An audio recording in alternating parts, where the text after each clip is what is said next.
제미나이에서 신규 기능을 공개했습니다. 지금 현행 바로 사용할 수 있는 동적분인데요. 물론 A/B 테스트 중이라 되는 계정도 있고 안 되는 계정도 있겠지만 한번 어떤 기능인지 봐보시죠. 만드는데 생각보다 시간은 걸려요. 다만 이러한 기능들이 가지는 굉장한 장점들이 있고 여러분들이 이러한 것들을 실무에서 바로 사용하실 수 있는 방법론을 이번 강의에서는 한번 제시해 보고자 하는데요.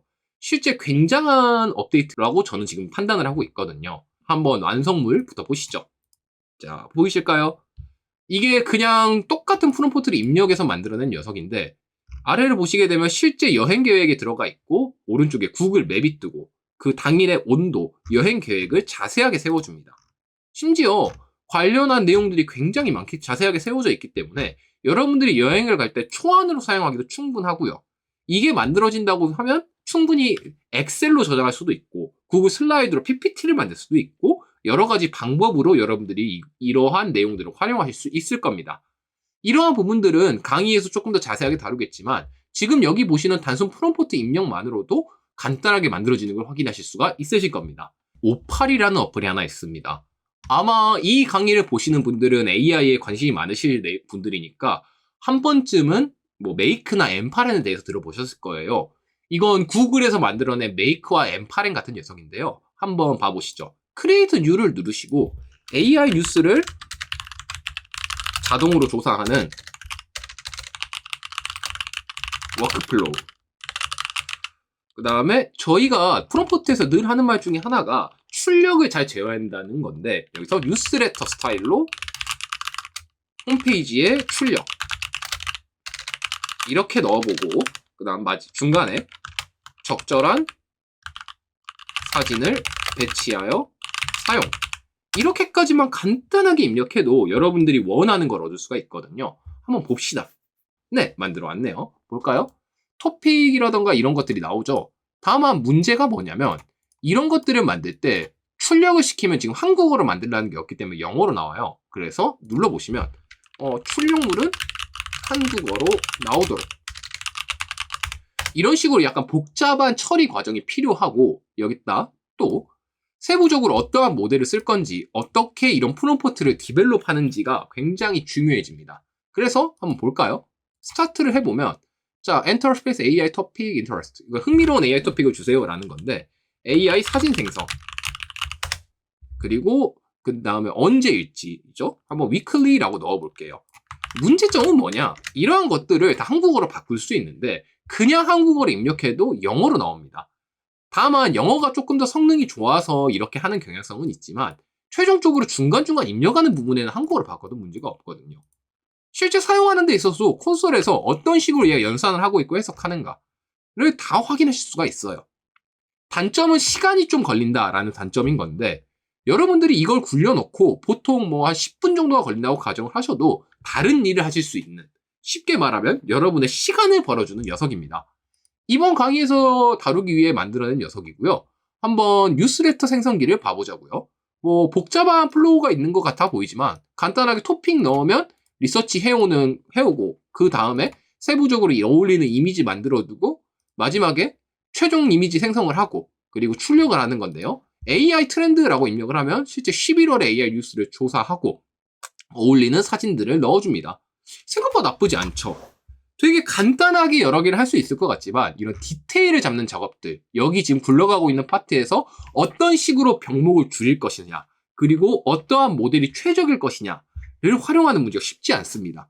아직은 이제 베타 상태라 가지고 명백하게 금액을 내고 사용하시진 않지만 이게 공식적으로 출시하게 되면 API 소위 말하는 1회당 사용료를 지불하시게 될 거예요.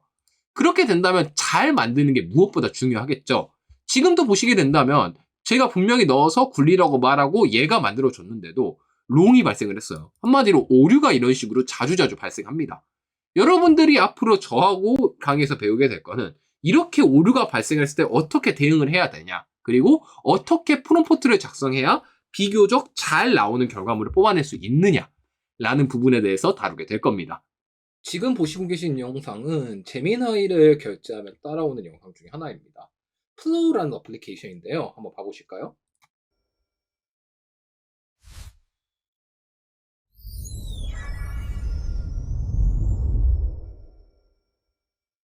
오, 생각보다 괜찮죠? 여기 있는 사진들도 전부 다 이제 나노바나나스로 만들고 나서 이렇게 홍보하는 것들을 만들어 봤거든요.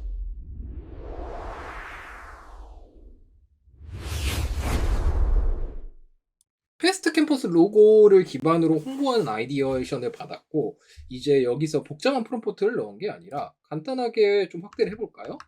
보시면 다이나믹한 효과가 들어간 광고 영상에 사진 하나만 넣은 겁니다.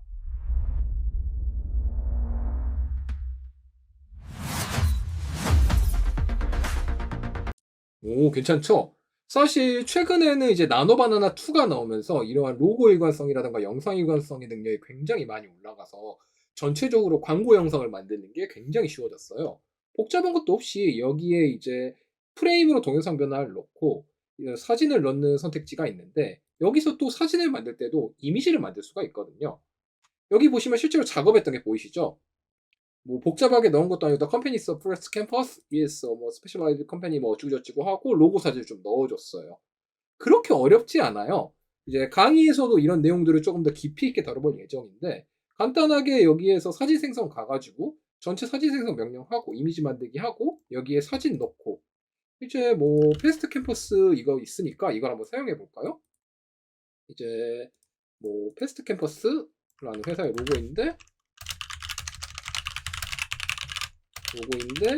AI 강의 홍보용으로 사진 만들 거야. 적절하게 만들어줘. 물론 이제 여기서 훨씬 더 이제 디벨롭 할 수도 있고 고급스러운 기술이 들어갈 수도 있지만, 지금 보시고 있는 것들만으로도 충분하게 쓸만한 것들이 나옵니다. 사실 이 왼쪽 아래도 그렇게 복잡한 기법이 들어간 건 아니잖아요. 그럼 이제 이게 만들어진 시점에서 이걸 활용해서 추가적으로 더 이것저것을 해볼 수가 있겠죠. 구글의 뉴스를 한 번에 조사해오는 워크플로우를 만들어 놨어요. 여기 보면 딥마인드 사이트, 그리고 추가적으로 보면 블로그, 구글 공식 테크 블로그, 그리고 여기에 올라오는 구글의 리서치 랩스, 이 세 가지가 AI 뉴스들이 올라오는 것이거든요. 그래서 구글의 동향을 파악하는 데는 이 세 가지 사이트로 보면 된다라는 이야기가 있어요. 그래가지고 이 세 가지 사이트를 등록을 해서 워킹을 굴리면 세 가지 사이트를 크롤링 해옵니다. 물론 이게 파일 스크롤로 하는 것과 얘가 직접 하는 것의 차이는 있겠지만, 우선적으로 이런 식으로 자료 조사를 할 수 있다가 1번이죠. 지금 열심히 이 친구가 콘솔에서 보게 되면 자료들을 요약하고 있죠. 이 녀석도 양이 적은 사이트들은 아니라서 열심히 자료 조사를 하는데, 어떤 식으로 자료 조사를 할지의 프롬프트도 넣어줘야겠죠. 물론 이제 그렇게 해서 쭉 자료를 조사해가지고 이걸 요약해서 최종 보고서로 내놓는. 물론 이제 이 녀석 같은 경우는 지금 웹페이지 레이아웃으로 지정해 놨는데, 다른 플로어에서 보여드린 것처럼 닥스로 지정할 수도 있고 닥스의 출력 형태마저도 제어가 가능합니다. 그런 부분은 어떻게 하느냐는 조금 더 강의에서 깊이 있게 다뤄볼 거고요. 지금 사실 여기서 시간이 오래 걸리는 게, 이 딥마인드를 잠깐 보시게 되면 딥마인드의 양이 굉장히 많아요. 여기 있는 글들을 스크롤링 해가지고 가져오는 거기 때문에 시간이 좀 걸리겠죠. 그래도 지금 열심히 자료 조사를 해오고 있습니다. 근데 문제는 여러 가지 회사들을 조사하는 데 있어서 이걸 직접 하는 것과 AI로 한 번 자동화를 만들어 두는 것, 어느 쪽이 이득일까요?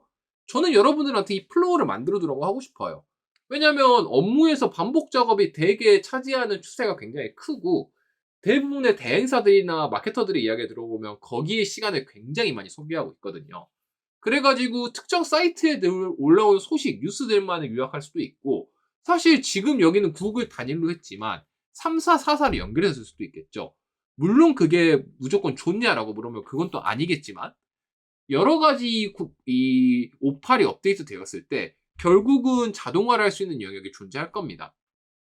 그래가지고 뭐 내 경쟁사가 3개든 4개든 핵심 업데이트 뉴스에 대해서 데이터를 넣어주고 그 데이터 이후의 데이터를 조사해 와라 같은 플로우도 충분히 가능할 거고요. 이런 플로우들이 가지는 한계들은 명백히 존재를 하죠. 다만 사람이 해왔던 일을 AI로 자동화시키지 못하는 경우는 완전히 새로운 업무를 할 때입니다. 이러한 것들 영역 내에서는 사실 특정 사이트에서 특정 부분만을 조사하면 되는 거잖아요. 그래가지고 여러 가지 뭐 자동화 기법들이 여러 가지가 있었는데, 그런 부분들로 자동화해 주는 분들도 많고, 오팔에서도 저도 한번 구현을 해봤는데, 지금 오팔이 AI 에이전트를 완벽하게 사용할 수 있는 영역은 아니에요. 왜냐면 지금 업데이트된 블록들이 한 3, 4개 정도 있는 걸로 알고 있는데, 그것들이 업데이트되면 훨씬 더 성능이 올라갈 거거든요. 지금 보여드리는 한계 지점들에 대해서는 솔직하게 말씀을 드려야 되는 거고 1월쯤이 되면 굉장히 많은 기능들이 올라오면서 속도도 훨씬 더 빨라질 겁니다. 그러한 영역을 고려해 봤을 때 저는 58의 고점을 굉장히 높게 보고 있고 M8N의 완전 대체보다는 어느 정도 M8N의 시장과 싸움을 하는 결론적으로는 파이를 나눠먹는 영역으로 도달하게 될 거예요. 지금 시간이 많이 걸리니까 우선 여기까지 설명을 드리고 끝나고 나서 한번 결과물을 보여드리도록 하겠습니다. 자, 지난주에 뉴스들이 쭉 정리해서 나오고 있죠. 각각의 사이트별로 지금 AI와 에이전트 워크플로우 이게 그러니까 위에 맨 첫 번째에서 조사를 해온 걸 테고 두 번째에서 조사를 해온 걸 테고 그리고 이제 관련된 세 번째 내용들이 합쳐져서 나왔네요. 이게 지금 워크플로우를 보시게 되면 단일로 합치라고 말했잖아요. 그런데 이거를 세 개로 나누게 되면 세 배의 많은 양들을 출력시킬 수도 있겠죠. 그러니까 핵심은 뭐냐면 여러분들이 원하는 수준이 어디까지고 어디까지 자료 조사가 필요한지도 지정을 하셔야 된다는 겁니다. 생각을 하는 게 굉장히 중요해요. 그래가지고 이런 것들을 어떤 식으로 만들어야 되는지 원리를 여러분들 설명을 드릴 거고 여기에 이어가지고 특정 사이트에서 어디까지의 쿼리를 구성할 수 있고 내가 뭘 했는지 여기 같은 경우는 이제 27일이잖아요 오늘이. 그러면 이제 일주일 전 21일까지의 자료를 쭉 조사해 온 거거든요. 이런 일자 지정을 하는 방법까지도 다 알고 계셔야 여러분들이 실무적으로 사용할 수 있는 수준까지 올라오게 됩니다. 우리가 이제 드라이브에 뭐 각종 월간 데이터가 있을 거예요. 여러 가지 데이터를 분석하는 건 굉장히 중요한 일이지만 어떤 데이터 혹은 이번 달에 일한 것들에 대해서 정리된 엑셀이 있잖아요. 그게 있다고 한번 가정을 해볼게요.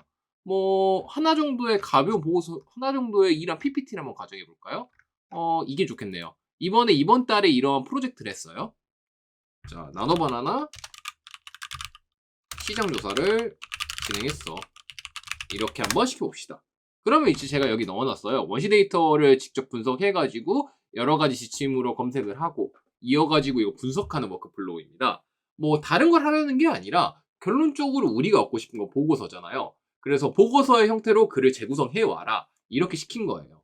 그래가지고 최종적인 출력을 뭐로 하냐? 닥스로 해오라고 시킨 겁니다. 뭐 오팔에서는 현행 기준 닥스, 슬라이드, 시트 혹은 홈페이지 레이아웃 여러 가지가 가능하지만 우선은 여기에 닥스가 가능하다는 게 굉장히 중요한 지점이거든요.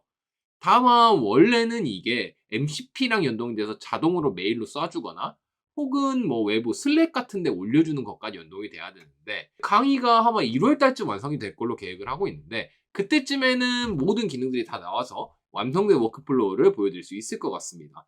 특히 외부 사이트를 스크롤링 해오는 파이어 스크롤 MCP라던가 혹은 여러 가지 자료들을 정리해오는 뭐 노션 MCP부터 시작해서 각종 연결들을 사용할 수 있을 거고요. 여기 보시게 되면 지금도 계속 제미나이 2.5%가 열심히 일을 하고 있죠. 쭉 지금 나오고 있죠. 내용을 요약하고 어떤 식으로 분석할지 나오고 쭉 적은 다음에 표 들어가 있고 쭉 강연 자료까지 했습니다. 그래서 1차 보고서 완성이 됐네요. 한번 봐볼까요? 네. 지금 여기서는 되게 간단하게만 작성을 해왔지만 이런 것들을 언어로 변경을 하고 전체 내용들이 정리가 되어 있으면 추가적인 플로우에 넣어가지고 정리하는 것도 가능하고 내용들도 충분히 사용할 수 있을 정도로 정리가 된 걸 확인하실 수 있습니다. 자, 왼쪽 사진 한번 보실까요? 이번에 구글 제미나이에서 새롭게 나온 이미지 생성 모델인 나노바나나 프로로 만들어낸 사진입니다. 사실 이 정도만 되더라도 실무에서 바로 사용할 수준은 되죠. 문제는 이걸 짜는 프롬프트가 그렇게 간단하지 않다는 점입니다.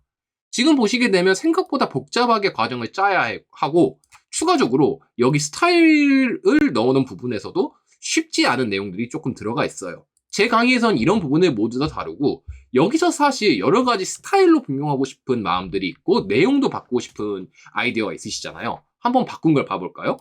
이 녀석 같은 경우는 간단하게 블랙 앤 화이트 스타일로만 변경하라 시켰고 오른쪽은 블루 스타일로 변경하라고 명시를 준 겁니다.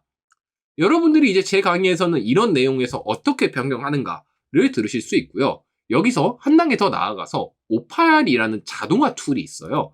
이러한 것들을 여러 가지 만들 수 있고 프롬프트화 시킬 수 있다면 시스템화 시키는 것도 그렇게 어려운 일은 아닙니다. 오팔을 한번 보시게 되면 실제 글을 쓰고 여기에 필요한 사진들을 판단해서 알아서 만들어주고 자동화로 블로그 내용이라던가 보고서를 작성하는 것들이 가능한 워크플로우거든요. 하지만 현행 이런 오팔에도 한계는 있습니다. 한번 보시게 되면 여기 지금 최신 모델인 구글 제미나이 3가 빠져 있고 심지어 나노 바나나 같은 경우에도 프로가 빠져 있습니다. 하지만 구글에서 최근에 이러한 것들에 대한 업데이트를 약속한 문서들이 있고 금방 이런 업데이트들이 들어올 거거든요. 그래서 여러분들이 구글 기반으로 여러 가지 워크플로우 자동화를 원하신다면 이번 강의에서 자세하게 어떻게 이런 것들을 워크플로우 할 수 있고 내가 조금 더 편하게 생산할 수 있도록 만들 수 있는지 그러한 방법들을 배우시게 될 겁니다.